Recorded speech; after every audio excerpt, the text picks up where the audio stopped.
College की online class में आप सभी का स्वागत है। मैं सीमा शर्मा आज आपके सामने BA second year home science की क्लास लेके आई हूँ। आज हम सेकेंड पेपर के अंदर फोर्थ चैप्टर पढ़ने जा रहे हैं। चैप्टर का नाम है संतुलित आहार। सबसे पहले हम ये समझ लेते हैं संतुलित आहार क्या होता है। अब जैसे संतुलित आहार को हम बैलेंस डाइट भी कह सकते हैं। बैलेंस डाइट यानी कि ऐसा आहार जो एक निश्चित अनुपात में, निश्चित मात्रा में कहे, वो हमारे शरीर की जो मांग है उसके अनुकूल बना हुआ हो, ऐसा आहार कहलाता है संतुलित आहार। यानी कि हम इसे इस तरीके से परिभाषित कर सकते हैं कि संतुलित आहार ऐसा आहार है जिसमें सभी पोषक तत्व जो है वो हमारे शरीर की मांग, उम्र, लिंग, कार्यशीलता, शरीर की आवश्यकता, शारीरिक स्थिति आदि के अनुरूप हमारी जो आवश्यकताएं हैं उनकी पूर्ति करने वाला हो, ऐसा आहार संतुलित आहार कहलाता है। अब हम देखेंगे संतुलित आहार में जैसे कि एक टाइम का भोजन जब हम लेते हैं तो उसमें हमारी जो शारीरिक मांगे हैं वो सारी पूरी होने वाली होनी चाहिए। साथ ही उसमें सभी पौष्टिक तत्व हमको मिलने चाहिए जो कि हमारे शरीर की जो मांग है उसको पूरा करते हुए हो।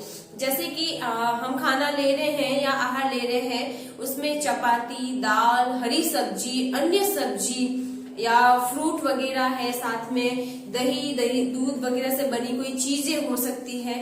तो इस तरह की सारी चीजें उसमें हमको मिले, चावल वगैरह मिले और हमारी जो जरूरतें हैं इन भोज्य पदार्थों में जो पौष्टिक तत्व हैं वो भी सभी अनुपात में हमको मिले। अब हम देखते हैं कि संतुलित आहार जब हम लेते हैं तो इसको प्रभावित करने वाले कारक कौन कौन से हैं या किन चीजों से हमारा आहार जो है जब हम ग्रहण करते हैं तो वो प्रभावित होता है।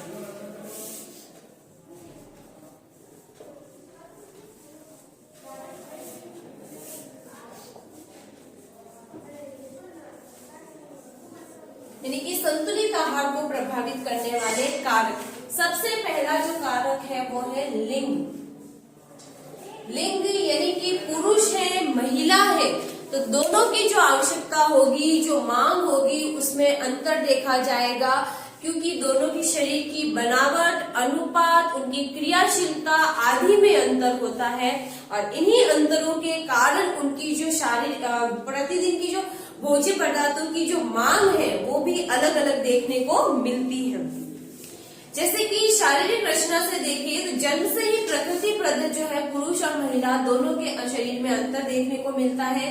उनका भार, उनकी क्रियाशीलता, उनके शरीर का जो अनुपात है उनमें भी अंतर देखने को मिलता है। अगर देखा जाए तो जैसे कि किशोरावस्था तक सबसे पहले किशोरियां जो है उनकी लंबाई में वृद्धि अधिक होती है, उनके शरीर के आकार में भी परिवर्तन अधिक होता है। तो इन्हीं के कारण सबसे पहले उनके भोज्य पदार्थों की मांग बढ़ जाती है। लेकिन जैसे जैसे किशोर में देखा जाए तो किशोर के शरीर का जो डेवलपमेंट होना किशोरियों की अपेक्षा कुछ वर्ष बाद होता है, तो उनकी जो मांग रहेगी उनकी अपेक्षा परिवर्तित रहेगी। स्त्री की अपेक्षा पुरुष का शारीरिक भार, लंबाई, अनुपात, उनके टेक्सचर में परिवर्तन होता है। इसीलिए पुरुषों की जो भोज्य पदार्थों की आहार की जो मांग होती है वो एक महिला की अपेक्षा ज्यादा रहती है। दूसरा आ जाता है हमारे पास में उम्र।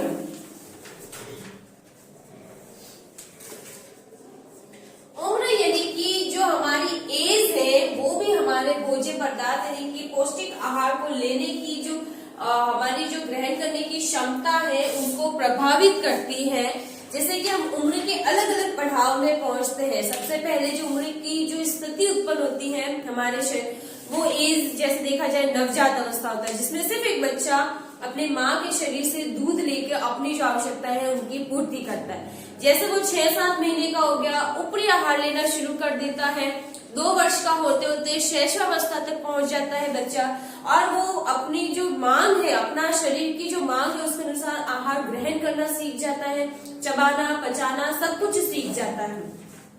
बाल्यावस्था, किशोरावस्था ऐसी अवस्था होती है जिसमें शारीरिक परिवर्तन तेजी से होता है, खासकर कि किशोरावस्था में। तो उस समय जो हमारे आहार में पौष्टिक तत्वों की मांग जो होती है वो अन्य उम्रों की अपेक्षा बढ़ जाती है, और ऐसी स्थिति में पौष्टिक तत्व और आहार की जो मांग है उसमें भी परिवर्तन देखने को मिलता है। अब अगर हम एक सिंपल सा उदाहरण लें कि जन्म के समय जो नवजात है, जब जो नवजात बच्चा है, नवजात, उसका जो जन्म के समय वजन 3 किलो था, वो अपनी जब 3 माह तक का या 6 माह तक का अगर देखा जाए बच्चा, तो अपनी जो उम्र का वजन सीधा दुगना कर लेता है, और 1 वर्ष में बच्चे का जो वजन होता है वो करीबन 9 किलो के करीब से 9 से 10 किलो के करीब बच्चे का वजन हो जाता है। तो यानी कि जो बच्चे के वजन में उम्र के अनुसार परिवर्तन आ रहा है, उसकी लंबाई में परिवर्तन आ रहा है, तो उस समय जो उसकी आहार ग्रहण करने की मांग है, उसकी पौष्टिक तत्वों की मांग है, वो भी परिवर्तित होती जाती है और बढ़ती जाती है। फिर आ जाता है तीसरा जो पॉइंट है वो है शारीरिक क्रियाशीलता।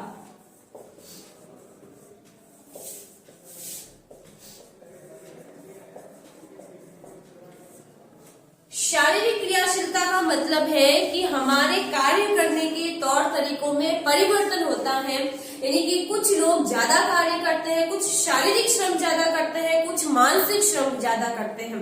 तो उन्हीं के आधार में शारीरिक क्रियाशीलताओं को वापस से 3 भागों में बांटा गया है, जिसमें पहली जो अवस्था आती है वो हो जाती है अधिक क्रियाशील,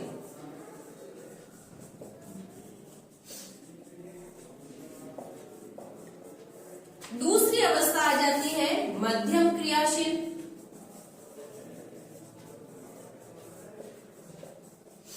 और तीसरी अवस्था आ जाती है अगर देखा जाए तो साधारण क्रियाशीलता।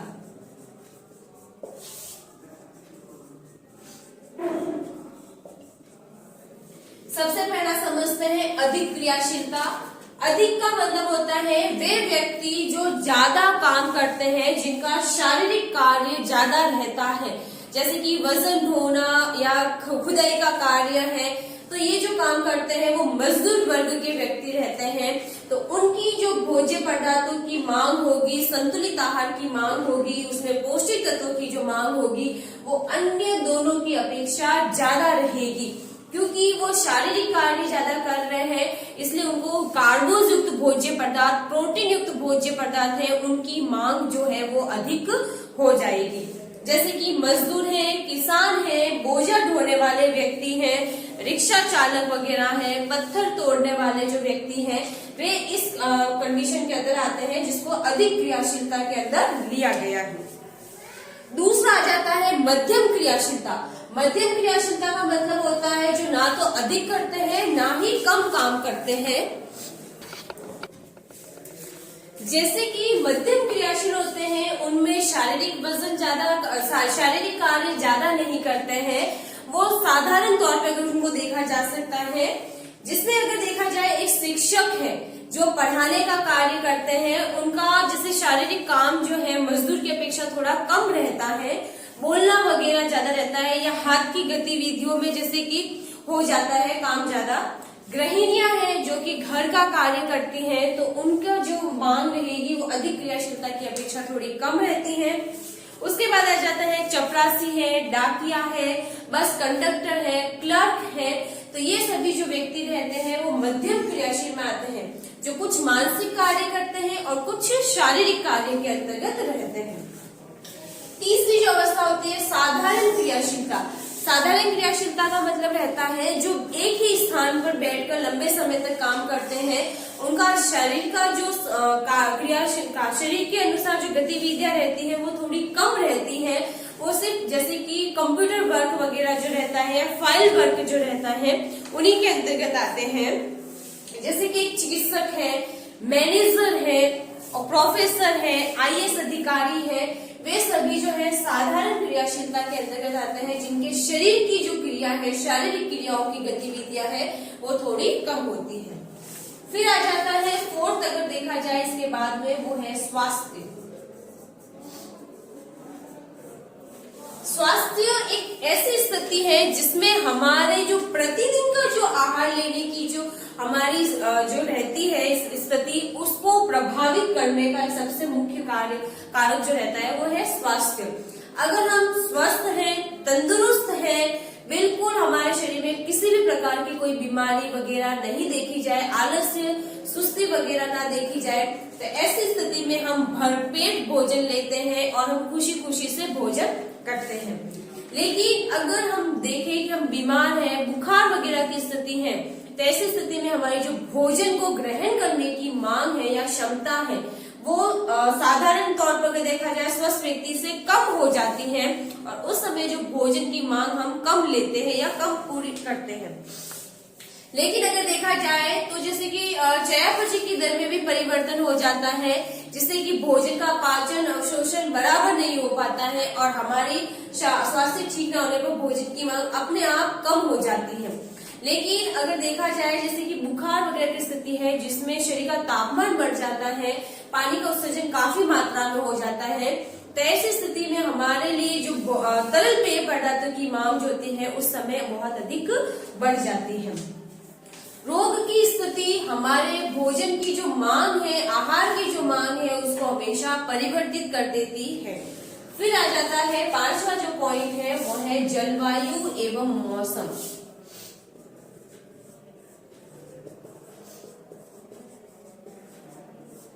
जलवायु जो रहती है अगर उसको देखा जाए जैसे कि कहीं पे ठंडा जैसे इलाका रहता है, कहीं पर गर्मी ज्यादा रहती है, तो दोनों ही जगह पर जो पौष्टिक तत्वों की मांग अगर देखा जाएगी, कुछ पौष्टिक तत्वों की मांग अधिक रहेगी तो कुछ की कम रहेगी। जैसे कि शीत प्रदेश में रहने वाले जो लोग हैं तो उस समय उनके भोजन में सबसे अधिक मात्रा में वसा और कार्बोज युक्त भोज्य पदार्थों की मांग बढ़ जाती है और जो गर्म प्रदेशों में रहने वाले लोग हैं उनमें वसा की मात्रा थोड़ी कम हो जाती है उनकी तुलना में।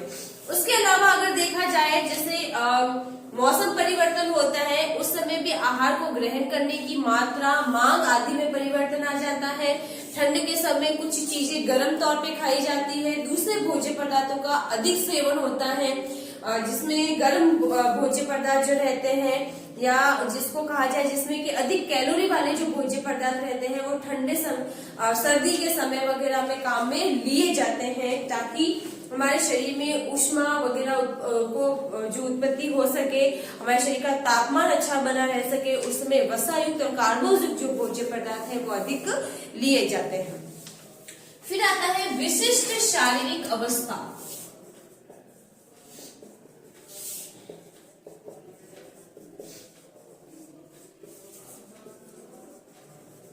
विशिष्ट शारीरिक अवस्था का मतलब होता है जैसे कि गर्भवती महिला है, धात्री महिला है, तो इनकी जो भोज्य पदार्थों की जो मांग है, पौष्टिक तत्वों की जो मांग है वो अन्य जो लोगों की सामान्य व्यक्ति की अपेक्षा अलग रहेगी, क्योंकि वे स्वयं के पोषण के साथ अपने बच्चे, अपने शिशु के पोषण के लिए भी उनकी मांग जो है वो बढ़ जाती है और उन्हीं के माध्यम से उनके बच्चे की जो मांग है वो पूरी होती है।